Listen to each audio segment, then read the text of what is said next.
Hello guys, कैसे हो आप सब। Welcome to my YouTube channel.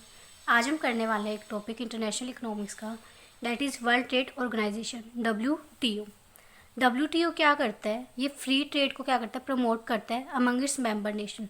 जो भी इसके मेंबर है उसमें वो क्या करता है? ट्रेड को प्रमोट करता है कि आप ज़्यादा से ज़्यादा ट्रेड करो। इसका मेन ऑब्जेक्टिव यही होता है कि वो मल्टीलेटरल ट्रेड करे। मल्टीलेटरल ट्रेड मतलब बहुत सारी कंट्रीज़ के साथ वो ट्रेड करे। अब ट्रेड क्या करेगा? वो गुड्स एंड सर्विसेज। और इसका मेन ऑब्जेक्टिव क्या होता है? किस कैसे करना है? By removing and eliminating tariff and non tariff barrier. ना एलिमिनेटिंग टैरिफ बैरियर्स मीन्स क्या होती है? जो है कंट्री इम्पोर्ट ड्यूटीज़ लगाती है तो उसको क्या करना है? हमें एलिमिनेट करना है, ख़त्म करना है। और जो नॉन टैरिफ बैरियर्स है उनको भी क्या करना है? रिमूव करना है। नॉन टैरिफ बैरियर्स क्या होते हैं? जैसे हम इंपोर्ट कोटाज लगाते हैं कि रिस्ट्रिक्शन लगा देते हैं क्वांटिटी की, इतनी ही हम इंपोर्ट करेंगे, या लाइसेंस देते हैं कि अब इस लाइसेंस होना चाहिए जब भी आप इंपोर्ट कर सकते हैं। तो ये सब हमें क्या करना है? रिमूव करना है या कम करना है। इन 8th राउंड ऑफ गैट, जब 8th राउंड हुआ था गैट का, जो जिसको हम यूरेगी राउंड भी बोलते हैं, तो उसमें मेंबर्स नेशन ने क्या डिसाइड किया कि हम एक नया ऑर्गेनाइजेशन सेटअप करेंगे, that is WTO, world trade organisation, जिसने गैट को क्या कर दिया? रिप्लेस कर दिया। तो इसलिए गैट जो है 1 जनवरी 1995 में क्या हुआ? फॉर्म हुआ, जिसने गैट को क्या किया? रिप्लेस किया। तो स्टार्टिंग में गैट के जो थे 124 मेंबर्स थे, और 2015 में ये इंक्रीज हो गए 161 बन गए थे। और इंडिया भी एक इसका फाउंडर मेंबर है। अब फीचर्स की बात करें गैट की, तो वही है कि इंटरनेशनल ऑर्गेनाइजेशन है जो मल्टीलेटरल ट्रेड को क्या करता है? प्रमोट करता है। और गैट कब बना था? इससे गैट को रिप्लेस करके WTO आया था। और ये फ्री ट्रेड को क्या करता है? प्रमोट करता है by removing tariff and non tariff barriers. It has, इसके कुछ रूल्स और रेगुलेशन होते हैं और कुछ स्टेटस, लीगल स्टेटस होता है कैसे आपको ट्रेड करना है, ताकि कोई भी डिस्प्यूट हो तो उसको आराम से हैंडल किया जा सके। Agreements agreed by member countries are binding all members of WTO। जो भी एग्रीमेंट साइन होते हैं इसमें ऑर्गेनाइजेशन में, वो सब मेंबर नेशंस पे क्या होते हैं? बाइंड होते हैं, यानी फॉलो उनको करने पड़ते हैं। अगर कोई भी फॉलो नहीं करता तो उसको उस पर मतलब कि डिस्प्यूट सेटलमेंट बॉडी में उसके लिए कोई भी एक्शन लिया जाएगा, उसको पनिश किया जाएगा, जो भी पेनल्टी लगाई जाएगी तो वो होता है। It include trades in good services, protection of intellectual property right, foreign investment. तो ये सब ये इंक्लूड करते हैं कि हम गुड्स में भी ट्रेड कर सकते हैं, सर्विसेज में भी कर सकते हैं, इंटेलेक्चुअल प्रॉपर्टी राइट्स में भी कर सकते हैं, उसको प्रोटेक्ट कर सकते हैं, फॉरेन इन्वेस्टमेंट कर सकते हैं, और बहुत सारी चीज़ें वो सारी इसमें आएंगी।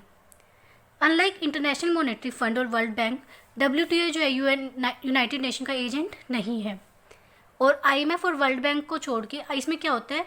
There is no weighted voting, यानी कैपिटल के बेसिस पे वोटिंग नहीं होती है।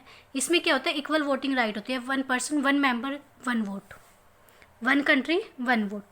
WTO is large secretary and huge organisational setup. एक ये बहुत बड़ा ऑर्गेनाइजेशन, बहुत सारे इसके अंदर डिपार्टमेंट आते हैं। और ट्रेड हैज़ वाइडर स्कोप। तो इसके कुछ बेसिक फीचर्स थे ना। ऑब्जेक्टिव्स ऑफ WTO, फर्स्ट यही है कि ये क्या करता है? न्यू वर्ल्ड ट्रेड एग्रीमेंट्स को इम्प्लीमेंट करता है। जो भी एग्रीमेंट होते हैं वो कंट्रीज़ के बीच में इम्प्लीमेंट करता है। और मल्टीलेटरल ट्रेड को क्या कर रहा है? प्रमोट कर रहा है। फ्री ट्रेड, और कैसे प्रमोट कर रहा है? By abolishing tariff and non tariff barriers. और वर्ल्ड ट्रेड को प्रमोट कर रहा है कैसे? ताकि हर मेंबर कंट्री को, चाहे वो डेवलप हो या डेवलपिंग कंट्री हो, सबको क्या मिले? इस चीज़ का बेनिफिट मिले। To ensure that developing countries get a better share in the advantage resulting from the expansion of international trade. ये भी इंश्योर करता है कि जो डेवलपिंग कंट्रीज उसको ज़्यादा एडवांटेज मिले इंटरनेशनल ट्रेड से, रैदर देन डेवलपमेंटल नीड्स।